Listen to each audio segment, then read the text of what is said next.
Welcome back everyone. Last class में हम लोगों ने बार्टर सिस्टम और मनी के फंक्शंस के बारे में पढ़े थे। तो मैं उम्मीद करता हूँ कि लास्ट वीडियो आपको समझ में आई होगी। अगर आपने नहीं देखी तो आप उसको मेरे डिस्क्रिप्शन लिंक में से देख सकते हैं। आज हम बात करेंगे मुद्रा की पूर्ति के बारे में, सप्लाई ऑफ मनी के बारे में। दोस्तों, मुद्रा की पूर्ति से क्या मतलब होता है, आइए समझते हैं। दोस्तों, अगर हम मुद्रा की पूर्ति कंसेप्ट की बात करें तो ये एक स्टॉक कंसेप्ट है। स्टॉक कंसेप्ट का मतलब क्या होता है दोस्तों, मैंने आपको राष्ट्रीय चैप्टर में बताया था कि एक हमारा स्टॉक होता है और एक फ्लो होता है। एक क्या होता है, फ्लो होता है, जिसको प्रवाह कहते हैं हिंदी में। Stock and flow. तो जब भी हम किसी चीज़ को एक निश्चित बिंदु पे माप करते हैं, एक निश्चित समय बिंदु पर मापते हैं, तो ऐसे कंसेप्ट को क्या बोलते हैं, स्टॉक। और जब हम किसी को एक विशेष समय अवधि में मापते हैं, विशेष समय अवधि में मापते हैं, तो इस कंसेप्ट को बोलते हैं फ्लो यानी कि प्रवाह। स्टॉक क्या होता है, स्टॉक जब हम किसी चीज़ को एक निश्चित समय बिंदु पर मापते हैं उसे स्टॉक कहते हैं। जब हम एक विशेष समय पर किसी चीज़ को मापते हैं तो इसे हम क्या बोलते हैं, प्रवाह। ठीक है। विशेष समय अवधि का मतलब है जैसे 1 घंटा, 1 महीना, 1 साल, ठीक है, ईयर हो गया, तो हम इसको एक टाइम पीरियड के अंदर मानते हैं। ठीक है। लेकिन जब हम एक पर्टिकुलर पॉइंट ऑफ टाइम पे किसी चीज़ को मेजर करते हैं तो इसको बोलते हैं स्टॉक कंसेप्ट। ठीक है। तो जो मुद्रा की पूर्ति होती है, मनी सप्लाई, ये एक स्टॉक कंसेप्ट है, ये स्टॉक अवधारणा है। ठीक है।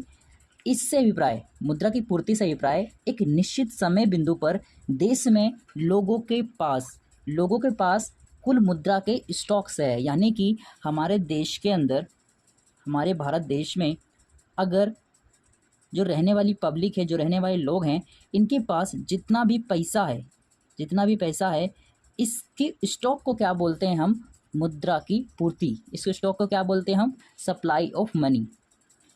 अगर बात करें हम सरकार और बैंक की, तो सरकार और बैंक को हम मुद्रा की पूर्ति में शामिल नहीं करते हैं। क्यों? क्योंकि जो सरकार और बैंक होते हैं ये मुद्रा की पूर्ति के उत्पादक होते हैं, प्रोड्यूसर होते हैं, सप्लायर होते हैं। तो सप्लायर हैं, पूर्तिकर्ता, इनको हम अपनी मुद्रा की पूर्ति में शामिल नहीं करते हैं।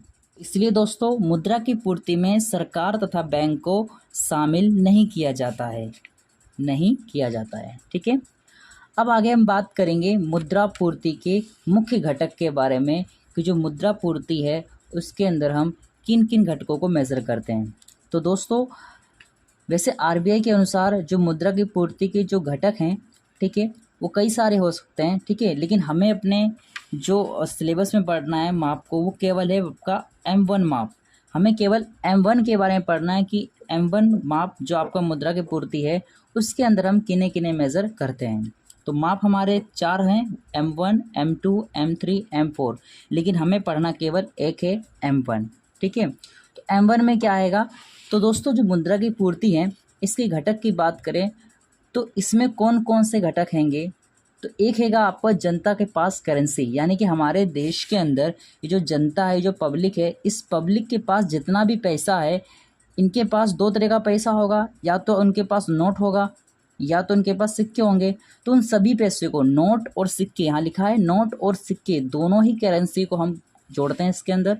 तो जनता के पास जितना भी करेंसी है, नोट और सिक्के दोनों, उसको हम शामिल करेंगे, ये पहला घटक है। दूसरा घटक है वाणिज्यिक बैंकों के पास जनता की मांग जमाएं। मांग जमाएं क्या होती हैं दोस्तों, मांग जमाओं का मतलब होता है, सीधे बात करें तो करंट अकाउंट का पैसा, करंट अकाउंट का पैसा। ठीक है। अब इससे आसान भाषा क्या हो सकती है कि देखिए दोस्तों, हमारे बैंक में 3 टाइप के अकाउंट खोले जाते हैं। एक को बोलते हैं करंट अकाउंट, एक को बोलते हैं सेविंग अकाउंट, एक को बोलते हैं फिक्स्ड अकाउंट। ठीक है। तो जो करंट अकाउंट वाला पोस्चर है उसके अंदर जो आपकी मांग जमाएं होती हैं, ठीक है, उसको हम शामिल करते हैं मुद्रा की पूर्ति के अंदर। इसके अलावा मैं करंट अकाउंट, सेविंग अकाउंट और आपका फिक्स्ड अकाउंट हैगा, इसको मैं आगे डिस्कस करूँगा। अभी हम इतना ही छोड़ते हैं कि वाणिज्यिक बैंकों के पास जनता की मांग जमाएं जो हैं उनको शामिल करेंगे।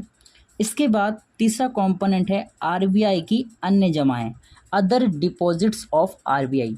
अदर डिपॉजिट्स ऑफ आरबीआई क्या आएगा कि जो आपका आरबीआई हमारे देश में हैगा, ठीक है, जिसको हम सेंट्रल बैंक कहते हैं, सेंट्रल बैंक के पास कई संस्थाओं के कुछ पैसे होते हैं, कुछ कई संस्थाएं, जैसे आपका वर्ल्ड बैंक हो गया, ठीक है, आईएमएफ हो गया, इसके अलावा हमारे देश की कुछ संस्थाएं होंगी जैसे नाबार्ड हो गया। तो इन सभी संस्थाओं के कुछ पैसे क्या होते हैं, आरबीआई के पास जमा होते हैं, उनको बोलते हैं आरबीआई की अन्य जमाएं। तो ये भी हम मुद्रा की पूर्ति में शामिल करते हैं। आगे अब जो M1 हैगा, M1 के हम घटक को अगर ग्राफ के तरीके समझें तो क्या क्या आता है आपका M1 में।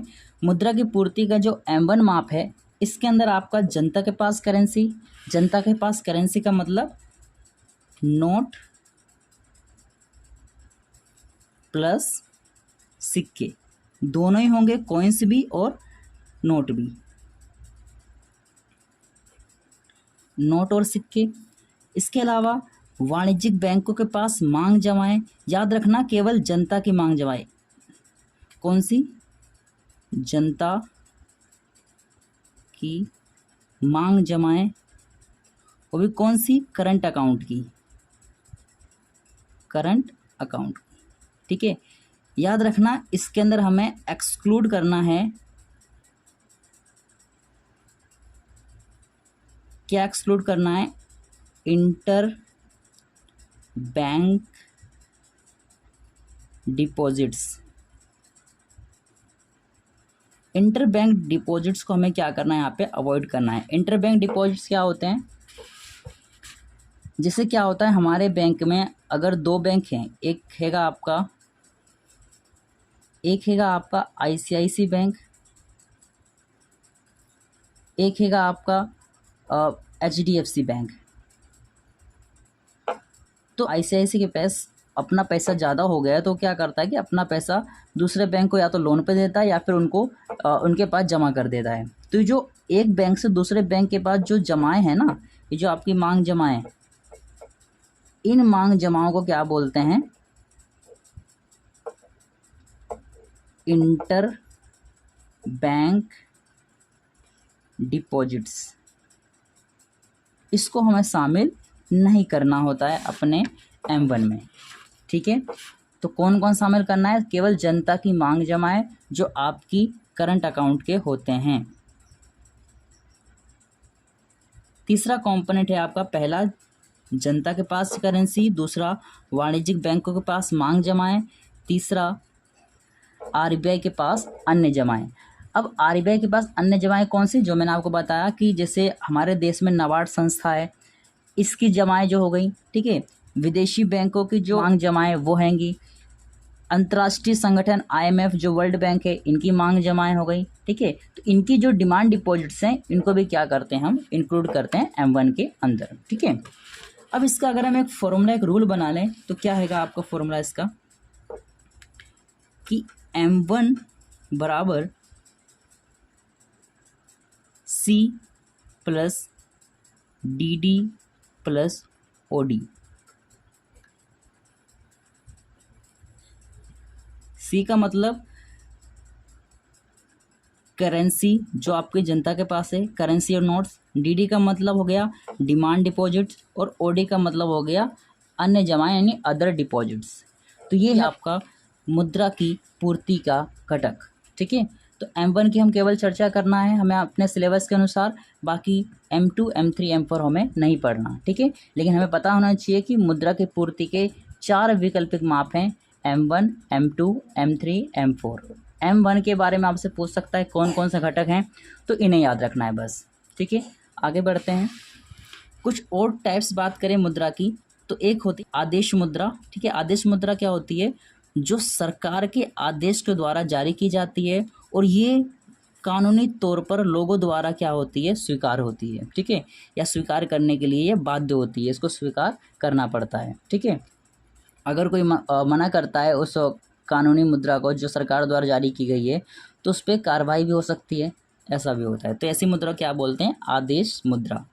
न्यास मुद्रा क्या होती है, वह मुद्रा जो विनिमय के माध्यम के रूप में स्वीकार की जाती है, क्योंकि ये प्राप्तकर्ता और अदाकर्ता के बीच परस्पर विश्वास पर आधारित होती है। ठीक है, जैसे आपका चेक, अब आप क्या करते हो कि बैंक से कोई चेक लेके आते हो, तो चेक के अंदर एक अमाउंट लिखा होता है कि ये अमाउंट आप इस बैंक से निकालना, इस बैंक में आप डिपॉजिट कर देना। ठीक है, लेकिन चेक पे एक नंबर तो लिखा है बस। ठीक है, आपको विश्वास है बैंक पे कि बैंक ने मुझे पैसे दिए हैं, बैंक को विश्वास है आप पे कि आपने उसको पैसे दिए, यानी कि ये क्या आएगा, कहीं ना कहीं विश्वास हैगा। ठीक है, जो क्या होता है प्राप्तकर्ता और अदाकर्ता पे होता है। ठीक है, तो ऐसी मुद्रा क्या बोलते हैं हम, न्यास मुद्रा। ठीक है, लास्ट हैगा पूर्णकाय मुद्रा, यानी कि वह मुद्रा जिसका मौद्रिक मूल्य वस्तु मूल्य के बराबर होता है। जैसे अगर 1 रुपये का कॉइन है, ठीक है, 1 रुपीज़ का कॉइन है, तो इसमें जो मेटल यूज़ किया गया है इसे बनाने के लिए, तो उस मेटल की कीमत के बराबर इस 1 रुपये का कॉइन है। ठीक है ना, यानी कि अगर 1 रुपये का कॉइन बनाया जा रहा है तो इस मेटल की जो कीमत होगी ना, वो भी 1 ही रुपये के बराबर होगी, 1 रुपये से ज़्यादा नहीं होगी। ठीक है, अगर कोई 10 रुपये का कॉइन बनाया जा रहा है तो उसमें लगने वाला जो एलिमेंट है, जो मेटल है, जो भी चीज़ है, तो उसका मूल्य भी कितना होगा, 10 के अंदर होगा, 10 से ज़्यादा नहीं होगा। तो ऐसी मुद्रा को क्या बोलते हैं हम, पूर्णकाय मुद्रा, फुल बॉडी मनी। तो दोस्तों यह था आपका फुल मनी चैप्टर, जो यहाँ पे हमारा कंप्लीट होता है इस लेक्चर में।